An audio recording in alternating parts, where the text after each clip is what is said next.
allez bien. Moi, je vais super bien. On se retrouve aujourd'hui pour une nouvelle vidéo.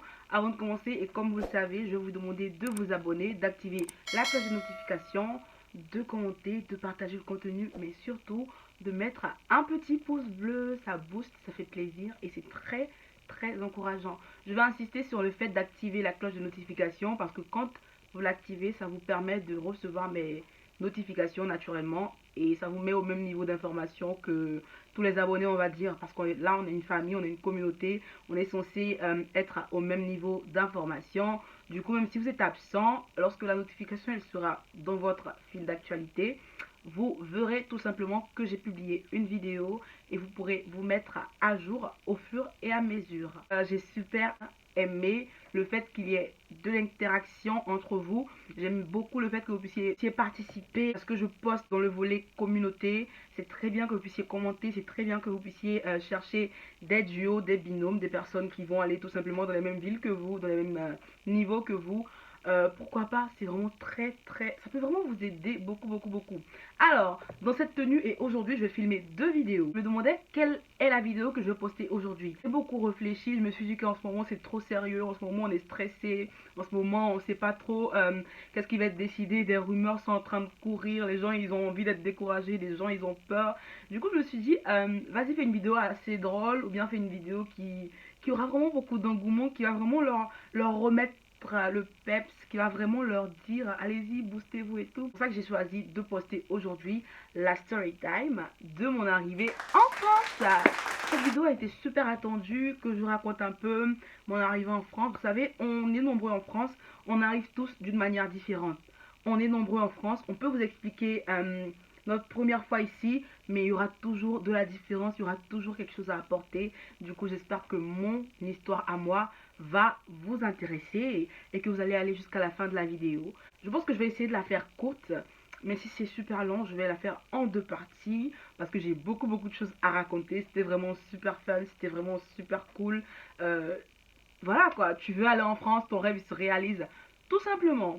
Donc dans cette vidéo, je vais un peu parler de quand j'ai eu mon visa, je vais partir ensuite de comment j'ai fait les préparatifs, comment j'ai voyagé, la compagnie que j'ai utilisée aussi et autour de combien a tourné le billet d'avion si j'ai pas oublié parce que j'ai pas toutes les données en tête. Du coup, je pense que ça va vous aider aussi à voir autour et tout. Je vais vous dire la date vers laquelle j'ai voyagé pour que vous puissiez comprendre que à certaines dates le billet d'avion il n'a pas le même coût tout simplement. Donc ça va aussi vous aider. Alors j'étais en train de monter la vidéo et je me suis rendu compte que je vous avais pas dit autour de combien mon billet d'avion il a coûté. Du coup mon billet d'avion il a coûté environ 780 000, quelque chose comme ça. Et j'ai voyagé vers le 1er septembre. Donc il faut savoir que vers cette date, le billet d'avion il est cher. En plus que moi j'avais l'escale, j'avais l'hôtel, j'avais à manger, j'avais les taxis, tout ça. Préparez des sommes conséquentes. J'espère que ça va vous aider. On retourne au montage de la vidéo. Je vais vous parler aussi de quand je suis arrivée en France, de quand j'ai cherché un logement, de quand je suis allée à la faculté pour le premier jour. C'est différent d'une personne à une autre, donc j'espère que mon expérience pourra vous être utile. J'espère que vous allez rigoler en regardant cette vidéo parce que moi, rien qu'à y penser là, j'ai envie de rigoler. J'ai envie de rigoler. Donc là, on va se lancer. Quand j'étais en terminale, j'ai postulé pour Campus France naturellement. Je vous ai fait une vidéo. Du coup, cette vidéo va faire suite à la vidéo qui dit mon échec à Campus France. Parce que après mon échec à Campus France, j'ai pas attendu, j'ai pas dormi sur le truc là. L'année prochaine, tac, j'ai postulé. L'année prochaine, j'ai postulé. Du coup, voilà. Et quand j'ai été acceptée par Pau, du coup, c'était vers c'était 30 avril, quelque chose comme ça, fin avril. Voilà, donc j'ai eu une acceptation. J'ai confirmé mon choix parce que comme je vous l'avais dit, faut privilégier les villes où vous avez de la famille. Et moi, j'ai mis en premier choix Pau, qui est la ville où il y avait ma soeur. Donc c'est ma soeur qui avait vu l'acceptation, elle était super contente. Moi, j'étais en train de reviser là. Elle m'avait appelé, elle m'avait dit, vas-y, t'as été accepté à Pau et tout. Donc moi, j'étais super contente et j'étais plus concentrée dans mes revisions. Qu'est-ce que tu veux, c'est normal. J'étais contente. Le soir, je suis rentrée chez moi. J'ai confirmé mon choix pour Pau. Et Pau m'a envoyé un accord préalable d'inscription. Du coup, j'étais là, je patientais. Et voilà, j'ai postulé au visa. J'ai postulé au visa courant juillet, je crois 26 juillet ou 27 juillet, quelque chose comme ça. J'ai postulé au visa, j'ai regardé qu'est-ce qu'il fallait fournir comme document, les papiers à fournir, tout ça, tout ça. J'avais déjà un garant, j'avais deux garants même pour ma part, un garant en France et un garant en Côte d'Ivoire. Ça fait deux personnes et ça fait la personne qui était en Côte d'Ivoire avait marqué sur mon attestation de virement irrévocable 615 euros et la personne qui était en France avait marqué 350 euros. Du coup, là, tu es en train de dire au consulat que voilà, tu as les moyens de ta politique, quoi. Tu as les moyens de venir te gérer en France tout simplement et voilà, quoi. Là, ils n'ont pas trop de choses à dire sur ton dossier et ils te donnent le visa comme ça. Du coup, pour les personnes qui ont certes quelqu'un à les garantir en Côte d'Ivoire ou bien en Afrique, qui ont aussi une personne en France, n'hésitez pas. N'hésitez pas. Mais si vous avez deux garants en Côte d'Ivoire, les gars, n'hésitez pas. Voilà, du coup, j'ai envoyé les papiers qu'il fallait envoyer pour mon garant en France. Je suppose que le fait de vous dire encore ce que mes garants ont fourni va vous aider parce que vous posez encore plein de questions par rapport à ce que doivent fournir les garants. Mon garant en France a fourni des factures d'électricité, trois bulletins de salaire, a fourni aussi une attestation de virement irrévocable. Pareil, mon garant en Côte d'Ivoire a fourni attestation de virement irrévocable, bulletin de salaire, non pas bulletin de salaire parce que c'est un particulier. Du coup, je crois que c'était des papiers de l'entreprise et tout. C'était le relevé bancaire aussi. Voilà, relevé bancaire. Et c'était voilà, c'était ce qu'on avait fourni. Et moi aussi j'avais fourni tout ce qu'il fallait fournir. Voilà, après ça, j'ai été rappelée au visa. Attends, attends, faut pas que je saute cette partie en fait. J'ai été laisser mes papiers au visa, c'était à VFS Côte d'Ivoire. Il y a une partie où il faut écrire son numéro de téléphone. Il faut écrire son numéro de téléphone.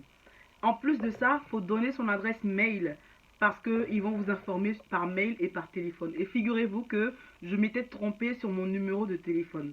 Du coup, 4 jours après, VFS éventuellement m'a répondu parce que mon visa était prêt et tout. Ils ont dû envoyer un message à mon numéro et ils ont dû envoyer aussi un message par mail. Sauf que moi j'étais à Abidjan, j'étais pas trop mail, tu sais, on est souvent texto et tout. Donc j'étais pas pressée, tu vois, j'étais vraiment pas pressée. Euh, un jour, j'ai regardé par mégarde mon adresse mail et j'ai vu que le message m'avait été envoyé hier, tu vois. Du coup, j'ai regardé, on m'a dit que votre passeport il est prêt et tout. Parce que ils vont pas vous dire par mail que vous avez le visa, ils vont vous dire tout simplement que votre passeport il est prêt. Je sais pas pourquoi depuis tout à l'heure j'entends des pompiers, je sais pas ce qu'ils font. Voilà, et aussi il pleut, donc si vous entendez des bruits, comme d'habitude, c'est pas nouveau chez vous. Hein. J'ai pas encore de micro, je suis en train de m'en approvisionner et j'espère que ça va permettre à la chaîne de grow up avec un micro. Du coup, je vous dirai quand je l'aurai. Voilà, donc qu'est-ce que je disais? J'ai regardé mon mail et j'ai vu qu'il y avait un message qui était envoyé hier. Du coup, j'étais toute contente et tout. J'attendais juste le lendemain pour avoir le transport pour aller à VFS, pour aller chercher mon passeport. Donc quand je suis arrivée à VFS, j'ai ouvert mon passeport, j'ai vu qu'il y avait un papier à l'intérieur. Ça voulait dire que j'avais le visa et j'étais contente. J'étais trop contente et j'étais super contente. Faut croire que des fois quand tu fais ce genre d'aventure, vous savez les parents africains, ils sont pas super à fond, tu vois. Tant qu'il n'y a pas un OK, tant qu'il n'y a pas un vous savez le signe là, le signe de OK et tout, ils sont pas super à fond. Même mon père, il avait donné les papiers, mais il n'était pas à fond comme moi, tu sais. Et moi, il a fallu que j'y croie jusqu'au bout parce que j'avais déjà un échec à Campus France. Donc si j'étais une personne qui voulait se rabattre dessus, surtout que je n'étais pas aidée en fait, je le faisais moi-même, je n'étais pas aidée, mais j'avais cette force-là d'être dans tout ce qui est associatif. J'avais cette force-là de savoir mettre la main à la pâte. J'avais cette force-là de rédiger déjà, de pouvoir être adjoint à certains postes. J'avais cette force-là d'avoir déjà été présidente de club. Donc j'avais déjà la carrure même de quelqu'un qui pouvait se débrouiller. C'est pour ça que j'ai formulé ma demande déjà à Campus France toute seule. Du coup, tout le monde peut pas, tout le monde n'a pas la même capacité, tu vois. On dit tout le temps que les doigts de la main sont pas pareils, tu vois. Tout le monde n'a pas la même capacité que moi. Du coup, je ne blâme pas du tout les personnes qui vont se faire aider pour leur procédure. C'est très louable et c'est très bien parce que vous y mettez de l'argent, c'est un investissement. C'est un investissement tout simplement et vous allez pouvoir voir les bénéfices quand vous allez avoir vos diplômes, quand vous allez avoir un bon job, tout ça, tout ça. Donc j'ai eu mon visa, j'étais super contente. Dès que je suis arrivée à la maison, c'est là que je l'ai dit à mon père, il l'a pris plus au sérieux. J'ai vu que vraiment il était en train d'aller dans tous les sens pour chercher des informations, billets d'avion, chercher des informations pour faire des achats. Et voilà. Donc pour ma part, on avait eu la compagnie Royal Air Maroc. Royal Air Maroc. Plusieurs personnes en parlent mal, si ça se dit, ça, je sais pas. Plusieurs personnes ont de mauvaises expériences avec Royal Air Maroc. Je vais pas faire ma focus, je vais pas venir parler mal d'eux parce que moi j'ai surkiffé. J'ai surkiffé. Quand j'ai voyagé, parce que je devais faire le permis de conduire avant de venir, c'est très conseillé parce que ici c'est un petit peu cher le permis, même si on vous le fait à 700 euros, frère. Quand tu convertis tes 700 euros à ce que tu allais payer en Côte d'Ivoire, c'est pas pareil du tout. Donc c'est mieux pour vous de faire le permis de conduire avant de venir. Par contre, moi, j'étais allée pour le permis de conduire. Non, quand j'ai eu le visa, on a été faire des vaccins parce que certains vaccins sont obligatoires avant de venir en France. Sachant que moi, j'avais déjà voyagé dans d'autres pays et tout, j'avais certains vaccins qui étaient faits. Il nous restait peut-être un ou deux vaccins, tu vois. Du coup, j'ai été faire mes vaccins, j'ai commencé à faire des courses. On m'a pris le billet Royal Air Maroc, on m'a pris un billet aller avec une escale au Maroc. Et voilà, je devais descendre à Toulouse parce que j'ai de la famille à Toulouse. Et ma soeur était venue me chercher de Toulouse à Pau. Sachez d'ores et déjà qu'après l'obtention du visa, vous allez devoir faire des vaccins. Je ne sais pas s'ils vont introduire cette année le Covid-19. C'est possible, je ne vous confirme rien. On observe, on regarde. Je vous conseille juste d'être positif. Ne commencez pas à vous dire et si on nous envoie des vaccins pour nous empoisonner parce qu'ils ont dit que les Africains c'est des cobayes. Ils ne peuvent pas vous empoisonner parce que s'ils vous font des vaccins avec le virus par exemple, vous allez venir en France avec ces virus. Et on sera tous ici avec ces virus. Donc ils ne peuvent pas se le permettre. Analysons toutes les proportions. J'ai pas pu avoir mon permis de conduire parce que le jour où j'avais rendez-vous, vous savez, il y avait le ramadan qui pointait son nez. Et pour le ramadan, il faut que les gens ils puissent voir la lune, je pense. Donc ils avaient vu la lune et du coup le jour où je devais chercher mon permis de conduire, c'était un jour férié. Et c'est ce jour que je devais voyager, frère, à Abidjan, qu'il y a une fête, que ce soit Ramadan, que ce soit Pâques et tout. Les rues sont bondées de monde et les routes aussi. Donc mon père naturellement il est très à l'heure. Moi c'est pas mon cas, hein. Moi je traînais là et tout. Mais on voulait s'y rendre tôt pour pas rater l'avion, tu vois. Même pas rater l'enregistrement, tu vois. Et nous on avait pris un billet d'avion où je crois on devait voyager à 2 h du mat. Et on connaît les embouteillages à Abidjan. Si vous connaissez votre pays, faites très attention à tout ce qui est embouteillage. Frère, préparez-vous à l'avance. Préparez-vous à l'avance. C'est un voyage de toute façon. Vous partez en France, donc je pense que vous allez vous préparer à l'avance, hein. Chez nous, on dit qu'on sait où on arrive en retard, tu sais. Quand tu as un rendez-vous de je sais pas quoi, là, tu peux t'emmener en retard. Mais si tu t'es emmené en retard à l'aéroport, frère, tu vas payer des dommages pour avoir un autre billet d'avion. Tout simplement. Donc on s'y est rendu tôt. Il y avait des embouteillages naturellement. Mais on est arrivé et tout. Moi, je craignais pas forcément l'avion parce que c'était pas ma première fois. Mais c'est la séparation, tu vois. C'est la séparation qui était super compliquée. Et voilà, voilà, voilà. Ça fait partie de la vie. Il y a eu la séparation et tout. J'ai pris mon avion et tout. J'avais un compagnon. Je me rappelle pas de la personne qui avait à côté de moi de la Côte d'Ivoire au Maroc. Mais je sais que on va arriver. Voilà, donc j'ai pris mon avion, tout ça, tout ça. Je suis arrivée au Maroc, je sais plus à quelle heure. Il faut savoir que le Maroc n'a pas les mêmes heures que la Côte d'Ivoire. Donc mon téléphone, je pense qu'il a dû se changer automatiquement de fuseau horaire, tu vois. Donc j'étais en train de parler avec mes amis, c'est eux qui me disaient il est telle heure, il est telle heure, il est telle heure. Quand on est arrivé à l'aéroport du Maroc, le billet d'avion, il stipulait qu'on avait une escale au Maroc de plusieurs heures. Du coup, dans mon billet d'avion, ils avaient déjà réglé des frais pour un hôtel. Et l'hôtel il était trop beau. Et je vous dis, j'ai trop aimé. Donc, quand on est arrivé à l'aéroport, on a dû aller dans un bureau. Dans ce bureau, on nous a conduit vers une personne. Du coup, on était plusieurs, on s'est registré en tant que des personnes qui avaient un billet qui leur permettait d'avoir une escale et de retourner. Du coup, il y avait des taxis qui étaient à notre disposition, qui nous ramenaient à l'hôtel et qui nous prenaient de l'hôtel à l'aéroport pour pouvoir aller en France. Et l'hôtel, je sais pas si c'était 2 étoiles ou une étoile, mais j'ai aimé. Il y avait un buffet à volonté. Le seul problème, c'était le fuseau horaire. Tu vois, moi, je m'y attendais pas. Je savais pas, j'avais pas été au Maroc et je savais pas que ça allait se passer comme ça. Du coup, moi, j'ai fait ce que j'avais à faire, 2-3 minutes et tout, au buffet à volonté. Je suis rentrée, je suis montée en chambre. Faut savoir que il y avait le wifi, mais le wifi il passait mieux dans une salle d'attente qui était en bas.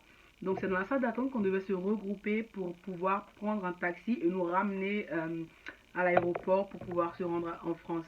Moi je suis allée, j'ai dormi. Quand j'ai dormi, je me suis réveillée. Je viens, je regarde l'heure, tu vois, il y a un groupe qui est parti, tu vois. Le groupe que je devais prendre pour avoir mon avion est parti. Frère, j'étais là, je dis, hé, je sais pas, je vois plus, j'entends plus. Je sais même pas dans quel état j'étais stressée, je dis, like, t'as raté ton avion, t'es morte, comment tu vas le dire? Donc, je sais pas, j'étais avec une fille qui allait aux États-Unis, tu vois. Elle faisait l'escale à Paris. Non, elle faisait l'escale à Toulouse pour les États-Unis ou à Paris, je sais pas quoi. Euh, on avait raté le taxi. Donc, on tournait, on se parlait et tout. La meuf, elle parlait anglais, like. Heureusement que je parle un petit peu anglais. Donc, ça aide, vous voyez. Bossez vos cours d'anglais. Parce qu'on vous connaît à Abidjan, là, vous bossez pas vos cours d'anglais. Donc, on s'est assise avec nos affaires. Et je dois rajouter que à l'escale au Maroc, j'avais que ma petite valise de 10 kilos. Donc mes deux grosses valises de 23 kilos, elles étaient déjà parties, je pense, à Pau ou à Toulouse. Oui, à Toulouse, à Toulouse. Voilà, donc on s'est rassise et apparemment 15 minutes après, il y a un autre taxi qui devait venir. Et ça, c'est la grâce. Ça, c'était la grâce. Quand j'ai vu le taxi, je dis, on a pris le taxi et on est allé tout simplement à l'aéroport. Mais quand on est arrivé à l'aéroport, c'était un sprint. Frère, si t'as raté ton avion, t'es morte. Donc la meuf, elle allait à Washington DC et moi j'allais à Toulouse. Donc franchement, on a tapé le truc là. On est allé vite fait. On a eu l'avion heureusement. Elle est partie de son côté. Moi de mon côté, j'ai eu l'avion. Et c'est tout ce que je voulais. C'est tout ce qu'il me fallait. Avoir mon avion. J'ai pris mon avion. Il y avait un gars à côté de moi. Il partait à Albi, je pense. Et donc on est monté. On est arrivé à Toulouse sain et sauf. C'était trop bien quand je suis arrivée à Toulouse. Bon, j'étais pas super, j'étais pas émerveillée. J'étais pas émerveillée, mais j'étais super contente de voir la famille, les cousins et tout. Donc je me suis rendue à Toulouse chez ma tante. Et c'est de chez ma tante que ma soeur est venue me récupérer pour me ramener à Pau. Et allée à Pau et tout, je me suis installée. C'était un peu bizarre parce que il faisait un peu chaud, un peu froid. J'étais préparée à cela, j'étais contente et j'ai vu la famille. Je prenais des photos, tout ça, c'était vraiment chouette. Donc 2, 3 jours après, on a commencé à faire les démarches avec ma soeur, c'est-à-dire à ouvrir un compte bancaire, chercher à faire l'inscription, chercher un logement parce que j'ai passé un mois chez ma soeur. J'avais déjà postulé au Crous. C'est là que ce que je vous avais dit est important. J'étais sur la liste d'attente du Crous malgré qu'ils ne m'avaient pas répondu. Vous voyez, j'étais sur leur liste d'attente malgré qu'ils ne m'avaient pas répondu et du coup, bah, fallait que j'aille au Crous pour leur dire que voilà, je suis là, j'ai pas de maison, ma soeur elle habite à 30 minutes de Pau. Faire tout ça pour arriver à la fac, c'est chaud. Du coup, parce que j'avais mon nom sur leur liste, tout simplement, ils pouvaient pas me jeter ou me dire vas-y, on vous connaît pas, ou bien me dire vas-y, vous n'êtes pas prioritaire. Du coup, voilà. Après, on frappait un peu partout. Il y a ce qu'on appelle presse purée. Presse purée, c'est aussi un organisme où on met en contact un jeune et un papy ou une mamie. C'est une colocation avec un vieux ou une vieille, tu vois. Donc, toi, tu vis avec le vieux ou la vieille. Tu essayes d'être aussi à ses soins lorsque tu es là. S'il y a un truc qui est trop haut, tu l'aides. Si tu es en train de faire à manger et qu'il veut manger des haricots, n'hésite pas à lui faire ça. C'est vraiment quelque chose pour rassembler les générations. On est allé à Presse-Purée, il n'y avait pas d'appartement, avec des papis et des mamies. On est allé au Crous. Par contre, on ne regardait pas particulier, c'était pas dans notre budget. Voilà, on allait m'inscrire à la fac, on m'a inscrit, on m'a donné ma carte étudiante, mon certificat de scolarité. Du coup, j'ai fait un mois chez ma soeur. Pendant les un mois, j'allais à la fac. Je prenais un car intercommunautaire. Il me prenait très tôt le matin, je crois à 6h03. J'avais cours à 8h. Il me ramenait à la gare de Pau et moi je prenais un bus qui s'appelait T2 à l'époque. Tout a changé pour les personnes qui vont venir à Pau et je me rendais à la fac. Voilà, voilà. Le premier jour de fac. Le premier jour de fac, c'était like. C'est ton premier jour à la fac, tu vois. C'était choquant parce qu'on était plus de 700 et quelques, 750, je sais pas quoi. Il y avait des gens assis par terre, tu vois. Et moi, j'avais de la chance parce que vu que je sortais tôt de chez moi, j'ai pu avoir de la place, mais c'était gênant, c'était bizarre. Tout le monde se regardait. Il y a des personnes qui, bon, les Français et tout, ils avaient leurs potes parce qu'ils avaient fait le lycée ensemble et tout. Mais nous, on était vraiment dans notre coin parce qu'on n'avait pas nos potes tout simplement. Comment vous dire que c'est la vie, on ne peut pas faire autrement.